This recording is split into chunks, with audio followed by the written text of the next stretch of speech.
আজ আমরা ক্রেবস চক্র সম্পর্কে জানব। এই ক্রেবস আমরা আগে জেনেছি তোমার গ্লাইকোলাইসিস, তারপরে কি পাইরুভিক অ্যাসিডের জারকীয় ডিকার্বক্সিলেশন। এই সবাত শোষণে এটা হচ্ছে ক্রেবস। এবার জানবো আমরা যে সবাত শোষণের তৃতীয় পর্যায়, সেটার নাম হচ্ছে কি তোমার ক্রেবস চক্র। বিজ্ঞানী হ্যান্স ক্রেব এই ক্রেবস চক্র প্রথম পর্যালোচনা করেন। আর এই ক্রেবস চক্র হ্যান্স ক্রেব তিনি পায়রার পেশিকোষ থেকে প্রথম এই ক্রেবস চক্রের বর্ণনা করেছিলেন। এই ক্রেবস চক্রটা কি এবং কোথায় ঘটে সেটা এবার জানব। ক্রেবস চক্র কাকে বলে? যে প্রক্রিয়ায় জীবদেহে উৎপন্ন অ্যাসিটাইল কোয়ে মাইটোকন্ড্রিয়ার মধ্যে বিভিন্ন উৎসেচকের সাহায্যে বিভিন্ন জৈব অ্যাসিড উৎপাদনের মাধ্যমে চক্রাকার পথে জারিত হয়ে জল, কার্বন ডাইঅক্সাইড এবং বিজারিত হাইড্রোজেন বাহক উৎপন্ন করে, তাকে ক্রেবস চক্র বা টিসিএ চক্র বলা হয়। তাহলে যদি অন্য আর ভাষায় বলি তাহলে কেমন হবে? তোমার ক্রেবস চক্রটা যে চক্রাকার প্রক্রিয়ায় জীবকোষে উৎপন্ন অ্যাসিটাইল কোয়ে মাইটোকন্ড্রিয়া ধাত্রে বিভিন্ন উৎসেচকের সাহায্যে বিভিন্ন জৈব অ্যাসিড উৎপাদন করে এবং সম্পূর্ণরূপে জারিত হয়ে জল, কার্বন ডাইঅক্সাইড এবং এটিপি এবং বিজারিত হাইড্রোজেন গ্রাহক উৎপন্ন করে, তাকে বলা হচ্ছে তোমার ক্রেবস চক্র। অর্থাৎ কী হচ্ছে যে ক্রেবস চক্রটা একটা চক্রাকার প্রক্রিয়া যেখানে জীবকোষে উৎপন্ন অ্যাসিটাইল কোয়ে আমাদের মাইটোকন্ড্রিয়া ধাত্রে বিভিন্ন উৎসেচকের সাহায্যে বিভিন্ন ধরনের জৈব অ্যাসিড উৎপন্ন করছে এবং অ্যাসিটাইল কোয়েটা সম্পূর্ণ জারিত হয়ে জল, কার্বন ডাইঅক্সাইড, এটিপি এবং হাইড্রোজেন গ্রাহক উৎপন্ন করছে। সেই চক্রাকার প্রক্রিয়াকে বা পদ্ধতিকে আমরা কি বলবো? তোমার ক্রেবস চক্র। এই ক্রেবস চক্রকে আবিষ্কার করে বিজ্ঞানী হ্যান্স ক্রেব। প্রথম কোথা থেকে তিনি এই ক্রেবস চক্র বর্ণনা করেছিলেন? তুমি পায়রার পেশিকোষ থেকে তিনি এই ক্রেবস চক্রটা বর্ণনা করেছিলেন। এবার আসবো এই ক্রেবস চক্রের স্থান কোথায় কোথায় ঘটে। এই ক্রেবস চক্রের স্থান কোথায় ঘটে? ক্রেবস চক্রটা ক্রেবস চক্রটা ঘটে মাইটোকন্ড্রিয়াযুক্ত যে কোনো ইউক্যারিওটিক জীবকোষের সম্পন্ন হয় এই ক্রেবস চক্রটা। এই ক্রেবস চক্রটা মাইটোকন্ড্রিয়াযুক্ত ইউক্যারিওটিক কোষের মধ্যে সম্পন্ন হয়। আর এই প্রক্রিয়া সম্পন্ন হতে বিভিন্ন উৎসেচকগুলো কোথায় অবস্থান করে? মাইটোকন্ড্রিয়ার ধাত্র বা ম্যাট্রিক্সে অবস্থান করে। কেবলমাত্র একটা উৎসেচক, সেটা হচ্ছে কি তোমার সাকসিনেট ডিহাইড্রোজেনের যে উৎসেচকটা আছে, সেটা মাইটোকন্ড্রিয়ার ধাত্রে তোমার অবস্থান করে না, সেটা অবস্থান করে তোমার মাইটোকন্ড্রিয়ার অন্তঃপর্দার গাত্রে থাকে। একমাত্র সাকসিনেট ডিহাইড্রোজেনেজ উৎসেচকটা তোমার মাইটোকন্ড্রিয়ার ধাত্রে থাকে না, মাইটোকন্ড্রিয়ার অন্তঃপর্দার গাত্রে অবস্থান করে। এই যে ক্রেবস চক্র যেটা মাইটোকন্ড্রিয়ার মধ্যে ঘটছে, বিশেষ করে মাইটোকন্ড্রিয়ার ধাত্রের মধ্যে, এর জন্য কি কি উপাদান লাগে? উপাদান লাগছে তোমার কি? অ্যাসিটাইল কোয়ে লাগছে, জিডিপি লাগছে, এফএডি লাগছে, NAD+ লাগছে, আর জল আর উৎসেচকের সাহায্য লাগছে এই ক্রেবস চক্রটা সম্পন্ন হতে। এই ক্রেবস চক্রের এবার বৈশিষ্ট্য জানবো। এই ক্রেবস চক্রের বৈশিষ্ট্যটা কি? এবার আমরা জানবো ক্রেবস চক্রের বৈশিষ্ট্য। এই ক্রেবস চক্র এখনও অ্যাসিটাইল কোয়ে সম্পূর্ণ জারিত হয় কটা ধাপের মাধ্যমে? মোট 10টি ধাপের মাধ্যমে সম্পন্ন হয়। আর এটা একটা চক্রাকারভাবে আবর্তন ঘটে এই ক্রেবস চক্রটা। আর ক্রেবস চক্রে মোট 4টি ধাপে জারণ ক্রিয়া সম্পন্ন হয়। এই ক্রেবস চক্রের মধ্যে জারণ ক্রিয়া ঘটে কটা? 4টে ধাপের মাধ্যমে জারণ ক্রিয়া ঘটে থাকে। এই জারণ ক্রিয়ার ফলে কী হচ্ছে, সাথে কী হচ্ছে, কী নির্গত হয়? Carbon dioxide. এই জারণ ক্রিয়ার ফলে তোমার কার্বন ডাইঅক্সাইড নির্গত হয়। সেই জন্য এই ধাপগুলোকে জারকীয় ডিকার্বক্সিলেশন বলা হয়। আমরা আগের ভিডিওতে দেখেছি যে তোমার ডিকার্বক্সিলেশন কাকে বলে? কোনো জৈব যৌগ থেকে যদি কার্বন ডাইঅক্সাইড রূপে মুক্ত হয় তাকে বলা হয় ডিকার্বক্সিলেশন। তাহলে এই যে ক্রেবস চক্রের মধ্যে মোট চারটি ধাপের মধ্যে তোমার জারণ ক্রিয়া ঘটছে। এই জারণ ক্রিয়ার ফলে তোমার কার্বন ডাইঅক্সাইড নির্গত হচ্ছে, সেজন্য এই জারণ ক্রিয়াগুলোকে বলা হচ্ছে কি তোমার জারকীয় ডিকার্বক্সিলেশন। আর এই চক্রে দুটি ধাপে একটি করে কার্বন ডাইঅক্সাইড নির্গত হচ্ছে। এই চক্রে দুটো ধাপে শুধুমাত্র এক অণু করে তোমার কার্বন ডাইঅক্সাইড নির্গত হয়। আর ক্রেবস চক্রে কত অণু জল গৃহীত হয়? ক্রেবস চক্রে তোমার 3 অণু জল গৃহীত হচ্ছে। আর কত অণু জল নির্গত হয়? 1 অণু জল নির্গত হয়। তাই 3 অণু জল গ্রহণ করছে আর 1 অণু জল নির্গত হচ্ছে। আর ক্রেবস চক্র পথটি প্রোটিন, ফ্যাট এবং শর্করার মধ্যে সংযোগকারী সাধারণ জারণমূলক একটা বিক্রিয়া পথ। এই ক্রেবস চক্রটা হচ্ছে তোমার প্রোটিন, ফ্যাট এবং শর্করার মধ্যে সংযোগকারী সাধারণ জারণমূলক বিক্রিয়ার একটা পথ হচ্ছে ক্রেবস চক্র। আর ক্রেবস চক্রে একটি পর্যায়ে কী হচ্ছে তাপমোচন ঘটে থাকে। ক্রেবস চক্রের একটা পর্যায়ে তোমার তাপমোচন ঘটে থাকে। এবার আসবো এই ক্রেবস চক্রের তোমার পর্যায়ে প্রক্রিয়াটা কীভাবে ঘটে দেখবো এবার আমরা। ফার্স্ট আমরা প্রথমে গ্লাইকোলাইসিস প্রক্রিয়া দেখেছি যে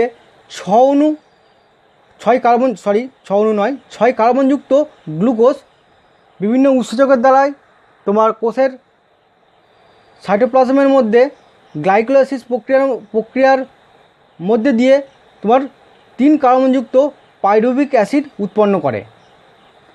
এই পাইরুভিক অ্যাসিডটা তোমার পাইরুভিক অ্যাসিডের জারকীয় ডিকার্বক্সিলেশন পদ্ধতির মাধ্যমে তোমার কি উৎপন্ন করছে? 2 কার্বনযুক্ত অ্যাসিটাইল কোয়ে উৎপন্ন করছে।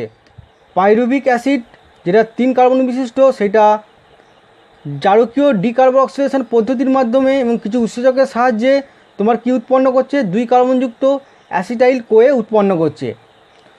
আর অক্সালো অ্যাসিটিক অ্যাসিড যেটা 4 কার্বনযুক্ত সেটার সঙ্গে অ্যাসিটাইল কোয়ে তোমার ঘনীভবন বা কনডেনসেশন হয়ে তোমার 6 কার্বনযুক্ত সাইট্রেট বা সাইট্রিক অ্যাসিড উৎপন্ন করছে। এবার আমরা এই যে চক্রাকার পথটা কীভাবে ঘটে এবং এই যে ইন্টারমিডিয়েট যে সমস্ত যৌগগুলো উৎপন্ন হচ্ছে তোমার ক্রেবস চক্রের মধ্যে, সেইগুলো জানার জন্য একটা শর্ট ট্রিক্স আছে, সেটা তোমাদের আমি বলছি আর তোমরা ভালো করে এটা বুঝে নাও। ট্রিক্সটা হচ্ছে আমরা এই ইন্টারমিডিয়েটগুলো কীভাবে লিখব। একটা তোমার ট্রিক্স আছে, সেটা বলছি।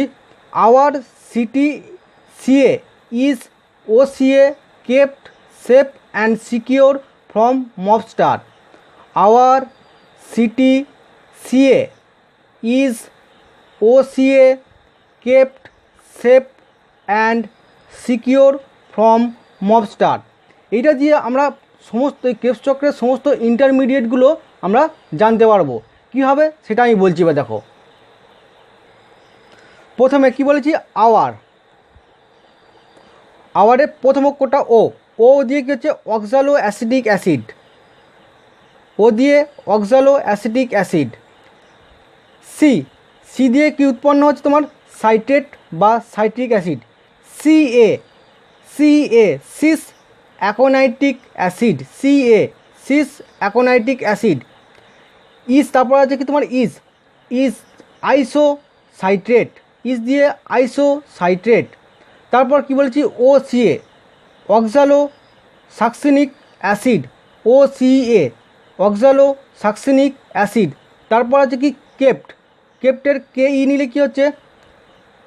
KE আলফা কিটো glutaric acid. KE keto alpha কিটো গ্লুটারিক অ্যাসিড। তারপর কী আছে? সেফের এসে নিচ্ছি সাকসিনাইল কোএ। Succinyl CoA. তারপর সিকিওরের এস নিলে কি হচ্ছে? সাকসিনেট। দিয়ে সাকসিনেট। তারপর ফর্মের F নিলে কি হচ্ছে? ফিউমারেট। ফিউমারেট, আর মবস্টারের এম নিলে কী হচ্ছে তোমার ম্যালেট। তাহলে আমার এই ইন্টারমিডিয়েট সমস্ত যৌগগুলো আমরা একটা তোমার ট্রিক্সের মাধ্যমে জেনে গেলাম। সেটা আরেকবার রিপিট করছি আমি। দেখো তোমার কবিতাটা কী ছিল? Our city CA is O CA kept safe and secure from mobster. O দিয়ে অক্সালো অ্যাসিটিক অ্যাসিড প্রথমটা। তারপর কি হচ্ছে সিটির সি দিয়ে citrate, CA cis aconitic acid. IS is দিয়ে হচ্ছে আইসোসাইট্রেট। ও সিএ অক্সালো সাকসিনিক অ্যাসিড। কেই কেপ্টের কেই নিলে আর কিটো আলফা কিটো glutaric acid. SA succinyl CoA, SA succinyl CoA.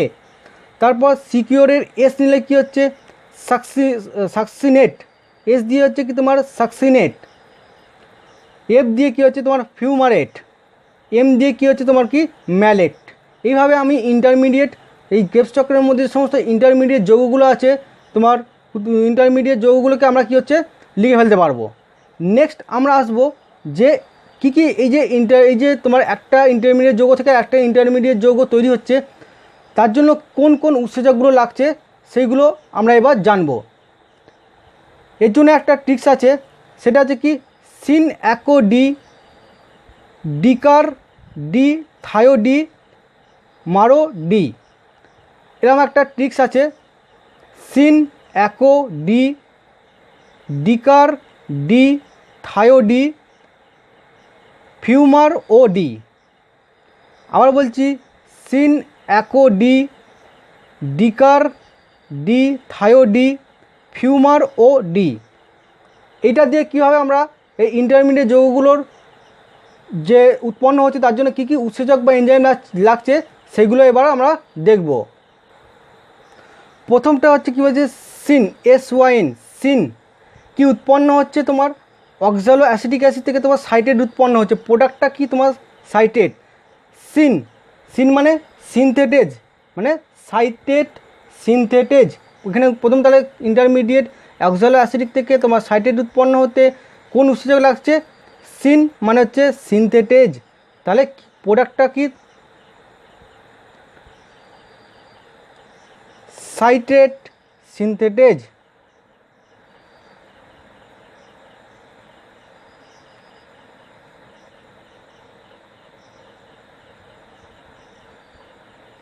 উৎসেচকটা কী হলো তোমার সাইটেট সিনথেটেজ। নেক্সট কী বলেছি ACO অ্যাকো, তার মানে কি তোমার সাইট্রেট থেকে তোমার সিস অ্যাকোনাইট্রিক অ্যাসিড উৎপন্ন হচ্ছে। তাহলে কি হচ্ছে অ্যাকোনাইটেজ। নেক্সট উৎসেচক কী হচ্ছে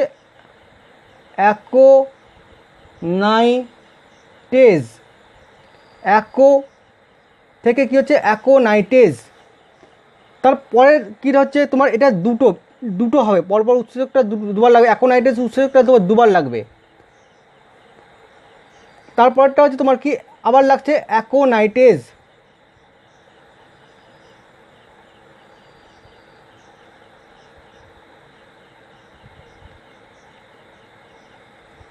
তারপর যে ডি দিয়ে কি হচ্ছে তোমার ডিহাইড্রোজিনেজ।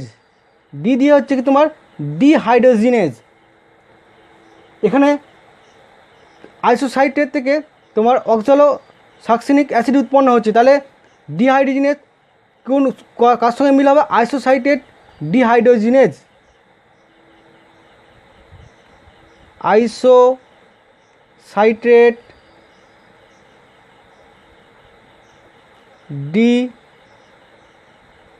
ডিহাইড্রোজিনেজ।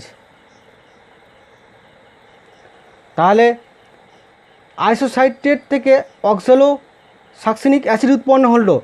দেখি হচ্ছে ডি দিয়ে ডিহাইড্রোজিনেজ। তাহলে আইসোসাইটেট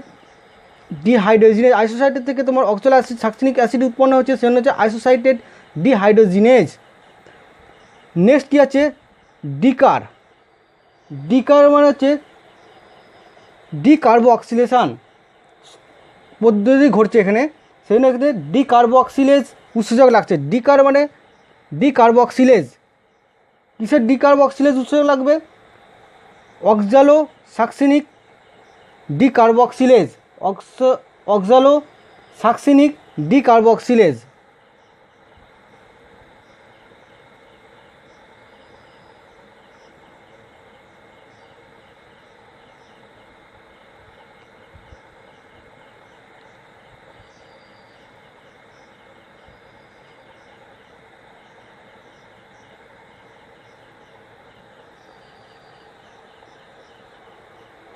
তাহলে আমার ডি হলো, এবার ডিকার হয়ে গেল।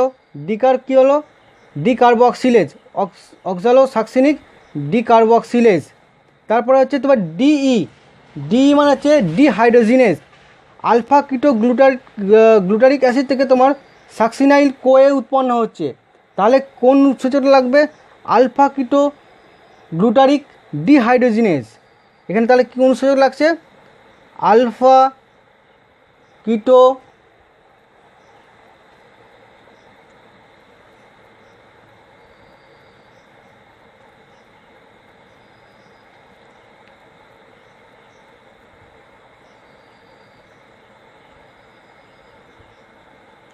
আলফা কিটো গ্লুটারিক ডিহাইড্রোজিনেজ উৎসেচক লাগছে।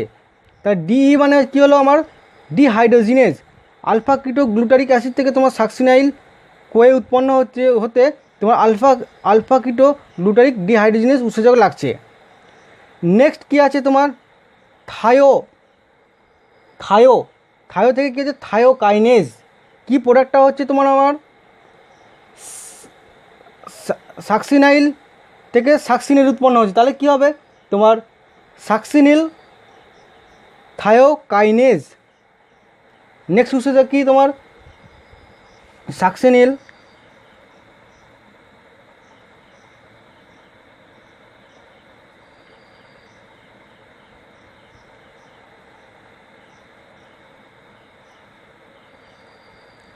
সাকসিনিল থায়োকাইনেজ, থায়ো। তারপরে কি তোমার? ডিই, ডিই মানে ডিহাইড্রোজিনেজ, তাহলে কী উৎপন্ন হচ্ছে? কোথা থেকে, কোন প্রোডাক্টটা থেকে কোন প্রোডাক্ট উৎপন্ন হচ্ছে?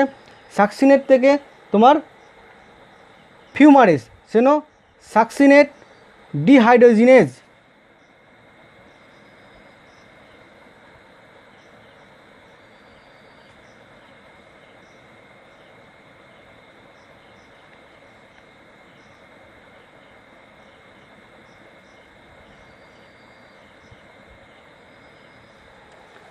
সাকসিনেট থেকে ফিউমারেটে উৎপন্ন হচ্ছে সাকসিনিক ডিহাইড্রোজিনেজ তোমার উৎসেচক লাগছে ডিটা দিয়ে।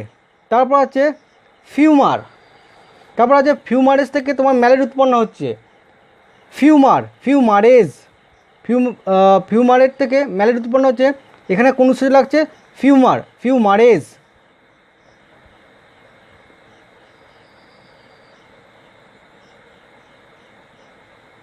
ফিউমারেজ উৎসেচক লাগছে। তারপর শেষে আছে কি তোমার ডিই, ডিহাইড্রোজিনেজ। ডিই মানে ডিহাইড্রোজিনেজ, ম্যালেট থেকে তোমার অক্সালো অ্যাসিডিক অ্যাসিড উৎপন্ন হচ্ছে, Sen malic acid dehydrogenase.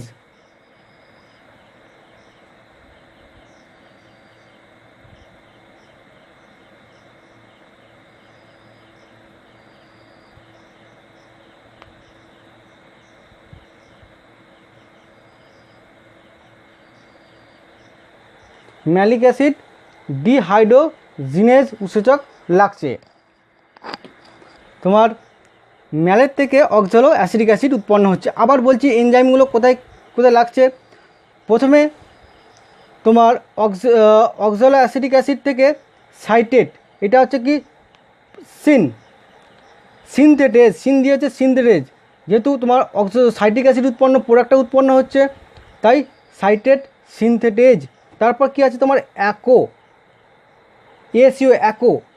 Aconitase, তারপর সাইট্রিক অ্যাসিড থেকে সিস অ্যাকোনাইটিক অ্যাসিড উৎপন্ন হতে নেক্সট ধাপটায় কোন উৎসেচক লাগছে? অ্যাকোনাইটেজ। অ্যাকোনাইটেজের নেক্সট স্টেপেও অ্যাকোনাইটেজ উৎসেচকটা লাগছে। তারপর তোমার চতুর্থ নম্বর ধাপে আইসোসাইটেট থেকে তোমার অক্সালোসাক্সেনিক অ্যাসিড উৎপন্ন হচ্ছে কি ডি মানে কি বলেছি ডিহাইড্রোজিনেজ। এখানে তোমার কোনটা থেকে কোনটা উৎপন্ন হচ্ছে আইসোসাইটেট থেকে অক্সালোসাক্সেনিক অ্যাসিড, সেজন্য আইসোসাইটেট ডিহাইড্রোজিনেজ। তারপর কি ডিকার মানে ডিকার্বক্সিলেজ। তোমার অক্সালোসাক্সেনিক অ্যাসিড থেকে আলফা কিটো গ্লুটারিক অ্যাসিড উৎপন্ন হচ্ছে, সেজন্য অক্সালোসাক্সেনিক ডিকার্বক্সিলেজ। ডিকার মানে ডিকার্বক্সিলেজ। নেক্সট কী আছে ডি মানে হচ্ছে ডিহাইড্রোজিনেজ। আলফা কিটো গ্লুটারিক অ্যাসিড থেকে সাকসিনাইল কোয়ে উৎপন্ন হচ্ছে, সেজন্য আলফা কিটো গ্লুটারিক ডিহাইড্রোজিনেজ। তারপর থায়ো মানে কি থায়োকাইনেজ। থেকে থায়োকাইনেজ, তার সাকসিনাইল কোয়ে থেকে সাকসিনেট উৎপন্ন হচ্ছে। উৎসেচকটা কী লাগছে তোমার থায়ো মানে থায়োকাইনেজ। কিসের থায়োকাইনেজ? সাকসিনিল থায়োকাইনেজ। তারপর কি আছে তোমার ডিহাইড্রোজিনেজ। তোমার সাকসিনেট থেকে ফিউমারেট উৎপন্ন হচ্ছে, সেজন্য সাকসিনিক মানে ডিহাইড্রোজিনেজ। তারপর ফিউমারেজ থেকে ম্যালেট উৎপন্ন হচ্ছে, কি আছে ফিউমারেজ। নেক্সট শেষ ধাপটা তোমার কি উৎপন্ন হচ্ছে? ম্যালেট থেকে অক্সালো অ্যাসিডিক অ্যাসিড উৎপন্ন হচ্ছে। কি উৎসেচক লাগবে? ডি মানে কি বলেছি ডিহাইড্রোজিনেজ। সেরকম ম্যালেট থেকে তোমার অক্সালো অ্যাসিডিক অ্যাসিড, ম্যালেট বা ম্যালিক অ্যাসিড থেকে তোমার অক্সালো অ্যাসিডিক অ্যাসিড উৎপন্ন হচ্ছে, সেই জন্য উৎসেচকটা লাগছে কি ম্যালিক অ্যাসিড ডিহাইড্রোজিনেজ। এই যে তোমার 10টা যে ধাপের মাধ্যমে ক্রেবস চক্রটা ঘটছে, যে উৎসেচকগুলো লাগলো সেগুলো আমরা জানলাম, একটা শর্ট ট্রিক্স। এবার আসবো যে এই ধাপের মধ্যে কোথায় কোথায় তোমার জারণ ঘটছে, কোথায় তোমার ডিকার্বক্সিলেশন ঘটছে, কোথায় জল বিয়োজন ঘটছে, কোথায় জল যুক্ত হচ্ছে, কোথায় ঘনীভবন হচ্ছে, সেগুলো এবার দেখব। সেজন্য একটা ট্রিক্স আছে তোমার। ট্রিক্সটা হলো কি সিডি রোডোপোহো।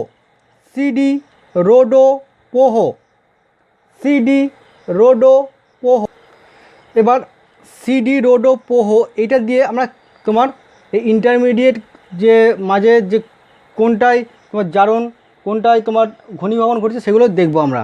কোনটা তোমার জল যোগ হচ্ছে, জল বিয়োজন হচ্ছে, সেগুলো দেখব। সিডি রোডোপোহো। সিডি দেখো, সি দিয়ে কী হচ্ছে তোমার কি কনডেনসেশন বা ঘনীভবন।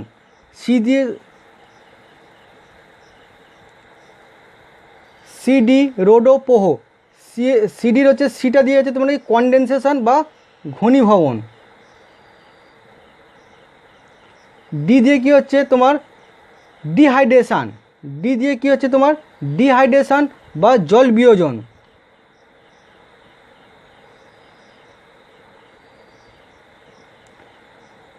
আর দিয়ে কী হচ্ছে তোমার রিহাইড্রেশন জল সংযোজন।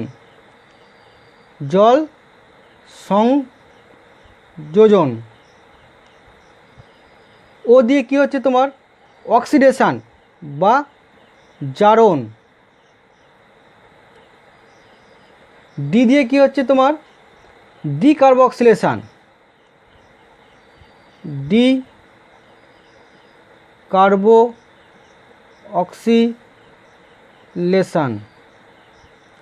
ডি দিয়ে কী হলো তোমার ডিকার্বক্সিলেশন।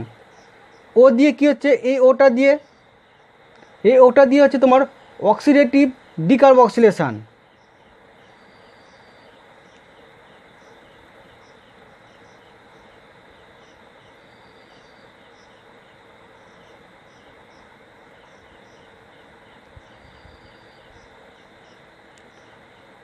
ওটা দিয়ে হলো তোমার অক্সিডেটিভ ডিকার্বক্সিলেশন। পি দিয়ে কী হচ্ছে তোমার হচ্ছে ফসফোরাইলেশন বা ফসফরিভবন।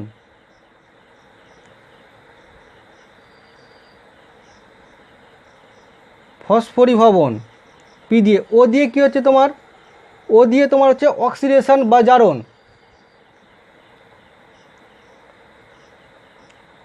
ও দিয়ে তোমার হচ্ছে কি অক্সিডেশন বা জারণ। এইচ দিয়ে কী হচ্ছে তোমার হাইড্রেশন বা জল সংযোজন।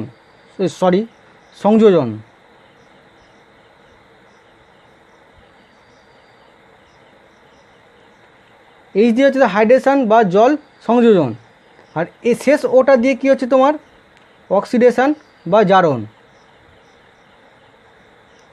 তাহলে দেখো সিডি রোডো পোহো, তা 10টা তোমার অক্ষর আছে, 10টাতে 10 রকম তোমার বিষয়বস্তু আছে। প্রথম সিটা দিয়ে কী হচ্ছে তোমার কনডেনসেশন বা ঘনীভবন, ডিটা দিয়ে হচ্ছে কি তোমার ডিহাইড্রেশন বা জল বিয়োজন, আর দিয়ে হচ্ছে কি তোমার রিহাইড্রেশন বা জল সংযোজন, ও দিয়ে কি হচ্ছে তোমার এই ওটা দিয়ে ওটা দিয়ে তোমার জারণ, ও দিয়ে হচ্ছে কি তোমার অক্সিডেশন বা জারণ হচ্ছে। তারপর এই ডিটা দিয়ে কী হচ্ছে তোমার ডিকার্বক্সিলেশন, তারপর এই ওটা দিয়ে হচ্ছে তোমার অক্সিডেটিভ ডিকার্বক্সিলেশন, পি দিয়ে হচ্ছে কি তোমার ফসফোরাইলেশন বা ফসফরিভবন, এই ওটা দিয়ে হচ্ছে কি তোমার অক্সিডেশন বা জারণ, এইচ দিয়ে হচ্ছে তোমার হাইড্রেশন বা জল সংযোজন, আর ও দিয়ে হচ্ছে তোমার কি অক্সিডেশন বা জারণ। এবার আমরা চলে আসবো তোমার আমার যে চক্রাকার আবর্তন ক্রেবস চক্রের সেই জায়গায়। প্রথমে কি বলেছি তোমার সি জারণ হচ্ছে, তাহলে এইখানে কি ঘটছে তোমার কি ঘটছে জারণ ক্রিয়া। ফার্স্ট স্টেপটায় কী হচ্ছে তোমার জারণ, কিসের জারণ ঘটছে, জারণ ঘটছে এই জায়গাটা। দ্বিতীয় স্টেপে কী আছে তোমার ডি দিয়ে হচ্ছে কি জল বিয়োজন, দ্বিতীয় স্টেপে তোমার কী হচ্ছে জলটা বেরিয়ে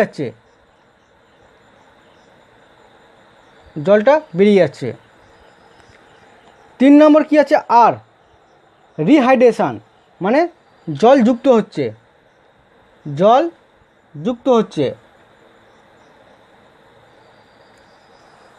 তারপরে হচ্ছে তারপরে কী আছে ও দিয়ে আছে অক্সিডেশন বা জারণ, কিসের অক্সিডেশন ঘটবে তোমার Na থেকে NaDH প্লাস H প্লাস, তাহলে জারণ ঘটলো এখানে NaD প্লাস জারিত হয় কী হচ্ছে NaDH প্লাস H প্লাস উৎপন্ন হলো। নেক্সট স্টেপে কী আছে তোমার ডিকার্বক্সিলেশনটা কি বলেছি, যখন কোনো যৌগ থেকে কার্বন ডাইঅক্সাইড রূপে কার্বন বেরিয়ে যায়, তখন তাকে বলা হয় ডিকার্বক্সিলেশন। মানে অক্সিডেশন মানে হচ্ছে কার্বন ডাইঅক্সাইড বেরিয়ে যাবে, ঠিক আছে, কার্বন ডাইঅক্সাইড রূপে বেরিয়ে যাবে, তাহলে এখান থেকে কার্বন ডাইঅক্সাইড বেরিয়ে যাচ্ছে CO2, এই ধাপটা CO2 বেরিয়ে যাচ্ছে আমার। নেক্সট কী আছে তোমার অক্সিডেটিভ ডিকার্বক্সিলেশন, দেখো কথাটা দেখো অক্সিডেটিভ ডিকার্বক্সিলেশন, মানে এখানে অক্সিডেশন বা জারণ ঘটছে, তার সঙ্গে ডিকার্বক্সিলেশন ঘটছে। অক্সিডেশন কী জারণ, কিসের জারণ হচ্ছে তোমার এখানে তোমার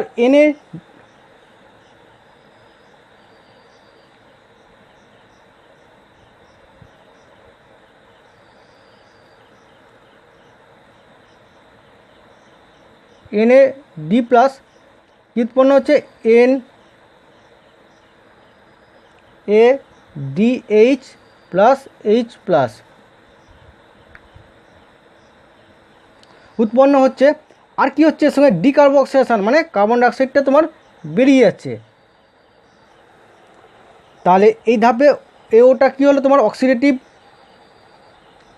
ডিকার্বক্সিলেশন ঘটছে, অক্সিডেশন ঘটছে, আর হচ্ছে কার্বন ডাইঅক্সাইড বেরিয়ে যাচ্ছে। তারপর নেক্সট কী আছে তোমার ফসফরিভবন মানে কি তোমার ফসফোরাইলেশন, বা এখানে কি হচ্ছে তোমার ফসফেটটা তোমার যুক্ত হচ্ছে। নেক্সট স্টেপে কী হচ্ছে তোমার ফসফেটটা তোমার যুক্ত হবে, GDP অজৈব ফসফেটের সাথে যুক্ত হয়ে GTP, আর দুটো ফসফেট ডাইফসফেট থেকে তোমার ট্রাইফসফেট হলো GTP ট্রাইফসফেট, দুটো ফসফেট থেকে তোমার 3টে ফসফেট হলো, মানে ফসফেট যুক্ত হলো, যাকে বলা হচ্ছে তোমার কি ফসফোরাইলেশন বা ফসফরিভবন বলা হচ্ছে।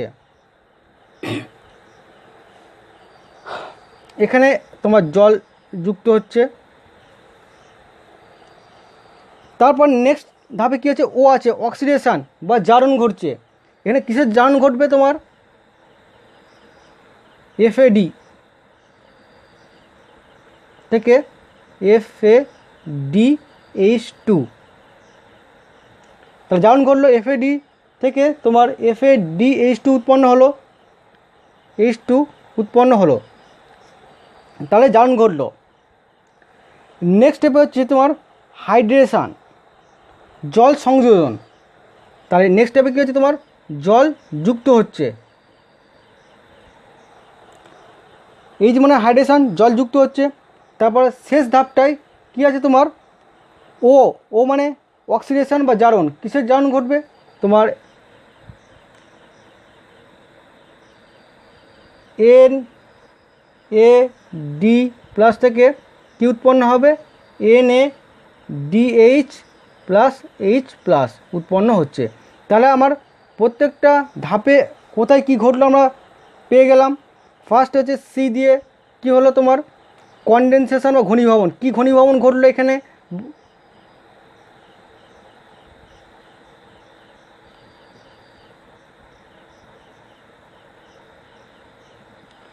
কনডেনসেশন বা ঘনীভবন কি ঘটলো এই জায়গাটায়? তোমার গ্লাইকোলাইসিস প্রক্রিয়ায় গ্লুকোজ থেকে পাইরুভিক অ্যাসিড উৎপন্ন হলো। তারপর নেক্সট ধাপে কি উৎপন্ন? তোমার জারকীয় ডিকার্বক্সিলেজ, পাইরুভিক অ্যাসিডের জারকীয় ডিকার্বক্সিলেশন ঘটে তোমার অ্যাসিডাইল কোয়ে উৎপন্ন হলো। এই অ্যাসিডাইল কোয়ে 2 কার্বনযুক্ত এবং অক্সালো অ্যাসিটিক অ্যাসিড 4 কার্বনযুক্ত, এই দুটো কী হচ্ছে? তোমার একত্রিত হচ্ছে, ঘনীভবন হচ্ছে, হয়ে কী হচ্ছে? 6 কার্বনযুক্ত তোমার সাইট্রেট বা সাইট্রিক অ্যাসিড উৎপন্ন হচ্ছে। তাহলে ফার্স্ট স্টেপে কী হলো? তোমার এই জায়গাটায় ঘনীভবন ঘটলো। দ্বিতীয়টা কী হচ্ছে? জল ডিহাইড্রেশান, জল বিয়োজন ঘটলো, জল বেরিয়ে গেল। তারপর নেক্সট ধাপে কী হচ্ছে? তোমার RG হচ্ছে রিহাইড্রেশান, জল যুক্ত হলো। তারপরে কী আছে? ও আছে অক্সিডেশান বা জারণ। কিসের জারণ ঘটলো? NAD+ থেকে NADH+H+ উৎপন্ন হলো। তারপরে ধাপে কি আছে? তোমার ডি আছে ডিকার্বক্সিলেশন। ডিকার্বক্সিলেশন মানে কি বলেছি? যে কার্বন ডাইঅক্সাইড বেরিয়ে যাবে। নেক্সট ধাপে তোমার কার্বন ডাইঅক্সাইড বেরিয়ে গেছে। তারপরের ধাপে কি আছে? তোমার ও আছে অক্সিডেটিভ ডিকার্বক্সিলেশন। এখানে অক্সিডেশনও ঘটছে আর হচ্ছে কার্বন ডাইঅক্সাইডও বেরিয়ে যাচ্ছে। NAD+ তোমার অক্সিডেশন ঘটছে, ঘটে NADH+H+ উৎপন্ন হচ্ছে আর কার্বন ডাইঅক্সাইডটা বেরিয়ে যাচ্ছে। তারপরের ধাপে কি হচ্ছে? ফসফরিভবন বা ফসফোরাইলেশন। এখানে কী হচ্ছে? ফসফেট যুক্ত হচ্ছে জিডিপির সঙ্গে ফসফেট যুক্ত হচ্ছে, ফসফেট যুক্ত হয়ে জিটিপি তৈরি করছে, ডাইফসফেট থেকে ট্রাইফসফেট তৈরি হচ্ছে। তারপরের ধাপে কি হচ্ছে? তোমার ও দিয়ে আছে অক্সিডেশন বা জারণ। এখানে FAD জারিত হয়ে FADH2 উৎপন্ন করছে। তারপরের ধাপে কি আছে? তোমার H আছে হাইড্রেশান, জল যুক্ত হচ্ছে। শেষ ধাপটা কী হচ্ছে? তোমার ও দিয়ে আছে অক্সিডেশন বা জারণ। এক্ষেত্রে কী হচ্ছে? তোমার NAD+ জারিত হয়ে NADH+H+ উৎপন্ন করছে। তাহলে আমরা কিছু ট্রিক্সের মাধ্যমে এই ক্রেবস চক্রটা পুরোপুরি আমরা করে ফেলতে পারবো। এটা ভালো করে করবে, এটা পরীক্ষায় দিয়ে থাকে, যে পরীক্ষায় শর্ট কোশ্চেনও থাকে, যে যদি আগের বছর পড়ে যায় পরের বছর দেয় যে কোথায় কোথায় তোমার জারণ ঘটে, কোথায় কোথায় তোমার ডিকার্বক্সিলেশন ঘটে, কোথায় কোথায় জল বিয়োজন ঘটে, সেগুলো শর্ট কোশ্চেনেও এসে থাকে। তাহলে আমরা 3টে ট্রিক্সের মাধ্যমে আমরা পুরো ক্রেবস চক্রটা আমরা জানলাম। প্রথম ট্রিক্সটা কী ছিল? Our CTCA is OCA kept safe and secure from the mob start. এই ট্রিক্সটা দিয়ে আমরা কি করলাম? যে তোমার ক্রেবস চক্রে ইন্টারমিডিয়েট যে যৌগগুলো উৎপন্ন হচ্ছে সেগুলো জানলাম। তারপর এনজাইম কী কী উৎসেচক লাগছে, এই ইন্টারমিডিয়েট যৌগগুলো উৎপন্ন হচ্ছে তোমার কী কী উৎসেচকগুলো লাগছে সেইগুলো জানার জন্য আমরা একটা ট্রিক্স ব্যবহার করলাম। সেটা কি? Scene অ্যাকো D, ডিকার D, thio D, ফিউমার ও ডি। এটা দিয়ে আমরা ইন্টারমিডিয়েট যে সমস্ত ইন্টারমিডিয়েট যৌগগুলো যে উৎপন্ন হচ্ছে তাদের জন্য প্রয়োজনীয় যে উৎসেচকগুলো লাগছে সেইগুলো জানলাম। শেষ ট্রিকটা সিডি রোডো পোহো, এইটা দিয়ে আমরা জানলাম যে কোথায় তোমার ঘনীভবন ঘটছে, কোথায় জল বিয়োজন ঘটছে, কোথায় জারণ হচ্ছে, কোথায় তোমার ডিকার্বক্সিলেশন ঘটছে, কোথায় ফসফরিভবন ঘটছে, সেইগুলো আমরা জানলাম এই 3টে ট্রিক্সের মাধ্যমে। এটা ভালো করে প্র্যাকটিস করবে, কারণ এটা পরীক্ষায় অনেক দিয়ে থাকে। এবার আমরা জানবো যে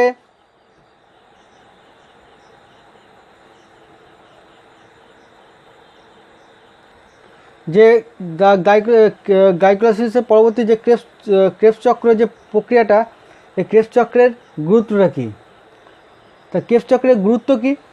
প্রথমত ক্রেবস চক্র হলো শর্করা, ফ্যাটি অ্যাসিড এবং অ্যামাইনো অ্যাসিডের জারণের একটা সাধারণ পথ। ক্রেবস চক্র হলো শর্করা, ফ্যাটি অ্যাসিড এবং অ্যামাইনো অ্যাসিডের একটা জারণের সাধারণ পথ। অধিকাংশ জীবকোষে যে সহ উৎসেচকগুলোর প্রয়োজন হয়, যেমন NADH+, NADH2, FADH2, এগুলো যে সহ উৎসেচক হিসাবে লাগে, এগুলো সংশ্লেষিত হয় এই ক্রেবস চক্রের মাধ্যমে। আর ক্রেবস চক্রে কী হচ্ছে, প্রতি অণু গ্লুকোজ সম্পূর্ণ জারণের ফলে 24 অণু এটিপি উৎপন্ন হয়। এই ক্রেবস চক্রে তোমার এক অণু গ্লুকোজ জারিত হয়ে কত অণু এটিপি উৎপন্ন হয়? তোমার 24 অণু এটিপি উৎপন্ন হয়। আর ক্রেবস চক্রে যে সমস্ত জৈব যৌগ উৎপন্ন হয়, ক্রেবস চক্রে বহু জৈব যৌগ উৎপন্ন হয়, যেগুলো জীবকোষে অপচিতিমূলক কাজে ব্যবহৃত হয়। তাই ক্রেবস চক্রকে বলা হচ্ছে তোমার কি, অ্যাম্ফোবোলিক পাথওয়ে। ক্রেবস চক্রকে তোমার অ্যাম্ফিবোলিক পাথওয়েও বলা হয়, কারণ ক্রেবস চক্রে কিছু তোমার বহু জৈব যৌগ উৎপন্ন হয়, যেগুলো হচ্ছে তোমার অপচিতিমূলক কাজে ব্যবহৃত হয়। তাই ক্রেবস চক্রকে তোমার অ্যাম্ফিবোলিক পাথওয়ে বলা হয়ে থাকে। আর ক্রেবস চক্রে তোমার আলফা কিটো glutaric acid, oxaloacetic acid, nitrogen বিপাকে সাহায্য করছে। এই যে ক্রেবস চক্রে তোমার যে সমস্ত উৎসেচকগুলো আছে, বা উৎসেচক নয়, তোমার যে সমস্ত ইন্টারমিডিয়েট যৌগগুলো উৎপন্ন হচ্ছে, যেমন আলফা কিটো glutaric acid, oxaloacetic acid, এগুলো তোমার নাইট্রোজেন বিপাকে সাহায্য করছে। তারপর সাকসিনাইল কোয়ে, ক্লোরোফিল, হিমোগ্লোবিন এবং সাইটোক্রোম প্রভৃতি যৌগ গঠনে বা সংশ্লেষে সাহায্য করছে। এই সাকসিনাইল কোয়ে তোমার কি, ক্লোরোফিল, হিমোগ্লোবিন এবং সাইটোক্রোম প্রভৃতি যৌগ গঠনে বা সংশ্লেষে তোমার সাহায্য করছে। অক্সালো অ্যাসিটিক অ্যাসিড, পিরিমিডিন, অ্যালকোহল প্রভৃতি যৌগ গঠনে অক্সালো অ্যাসিটিক অ্যাসিড সাহায্য করছে। অক্সালো অ্যাসিটিক অ্যাসিড তোমার পিরিমিডিন, অ্যালকোহল প্রভৃতি যৌগ গঠনে তোমার সাহায্য করছে। আর ক্রেবস চক্রে উৎপন্ন যে জৈব অ্যাসিডগুলো, সেগুলো তোমার জৈব অ্যাসিড বিপাকে তোমার সাহায্য করছে। তাহলে এগুলো হচ্ছে কি তোমার ক্রেবস চক্রের গুরুত্ব। এবার আমরা জানব যে তোমার গ্লাইকোলাইসিস এবং ক্রেবস চক্রের মধ্যে পার্থক্য কী। গ্লাইকোলাইসিস এবং ক্রেবস চক্রের মধ্যে এবার ডিফারেন্স জানবো, এটা পরীক্ষায় দিয়ে থাকে। গ্লাইকোলাইসিসটা হচ্ছে কি কোথায় ঘটে? কোষের সাইটোপ্লাজমে ঘটে। আর ক্রেবস চক্রটা হচ্ছে কি মাইটোকন্ড্রিয়ার মধ্যে ঘটে থাকে। আর গ্লাইকোলাইসিসটা একটা কি স্ট্রেট পাথওয়ে বা সোজা একটা পথ, আর ক্রেবস চক্রটা কি একটা চক্রাকার বা সাইক্লিক পাথওয়ে একটা। তোমার গ্লাইকোলাইসিস এটা হচ্ছে শ্বসনের প্রথম পর্যায়, যেখানে গ্লুকোজ তোমার ভেঙে গিয়ে বা জারিত হয়ে পাইরুভিক অ্যাসিড উৎপন্ন করে। আর ক্রেবস চক্রে কী ঘটে? তোমার অ্যাসিটাইল কোয়ে সম্পূর্ণরূপে তোমার জারিত হচ্ছে। আর গ্লাইকোলাইসিস এটা সবাত ও অবাত শোষণের একটা সাধারণ পর্যায় গ্লাইকোলাইসিসটা। আর ক্রেবস চক্রটা কেবল সবাত শোষণে ঘটে। গ্লাইকোলাইসিসে ক্ষেত্রে কী হচ্ছে, গ্লুকোজ পাইরুভেট গঠন করে। আর ক্রেবস চক্রে কী হচ্ছে, পাইরুভেট ভেঙে গিয়ে তোমার কার্বন ডাইঅক্সাইড আর জল উৎপন্ন করে তোমার ক্রেবস চক্রে। গ্লাইকোলাইসিসে তোমার 2 অণু এটিপি ব্যয় হয়। গ্লাইকোলাইসিস প্রক্রিয়ায় তোমার 2 অণু এটিপি ব্যয় হয়। আর ক্রেবস চক্রে এটিপি তোমার ব্যয় হয় না। ক্রেবস চক্রে তোমার এটিপি ব্যয় হয় না। আর গ্লাইকোলাইসিসে 1 অণু গ্লুকোজ থেকে তোমার 4 অণু এটিপি উৎপন্ন হয়। গ্লাইকোলাইসিস প্রক্রিয়ায় 1 অণু গ্লুকোজ ভেঙে তোমার 4 অণু এটিপি উৎপন্ন হচ্ছে। আর ক্রেবস চক্রে তোমার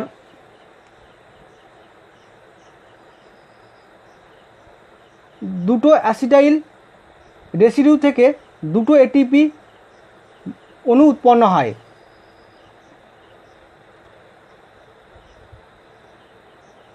আর গ্লাইকোলাইসিসে তোমার অক্সিজেনের প্রয়োজন হয় না, কিন্তু ক্রেবস চক্রের ক্ষেত্রে প্রান্তীয় জারণ বস্তুরূপে অক্সিজেনের তোমার প্রয়োজন হয়। ক্রেবস চক্রে কিন্তু তোমার অক্সিজেনের প্রয়োজনটা প্রান্তীয় জারণ বস্তুরূপে তোমার অক্সিজেনটা প্রয়োজন হচ্ছে। তাহলে আমরা গ্লাইকোলাইসিস এবং ক্রেবস চক্রের আমরা পার্থক্য জানলাম।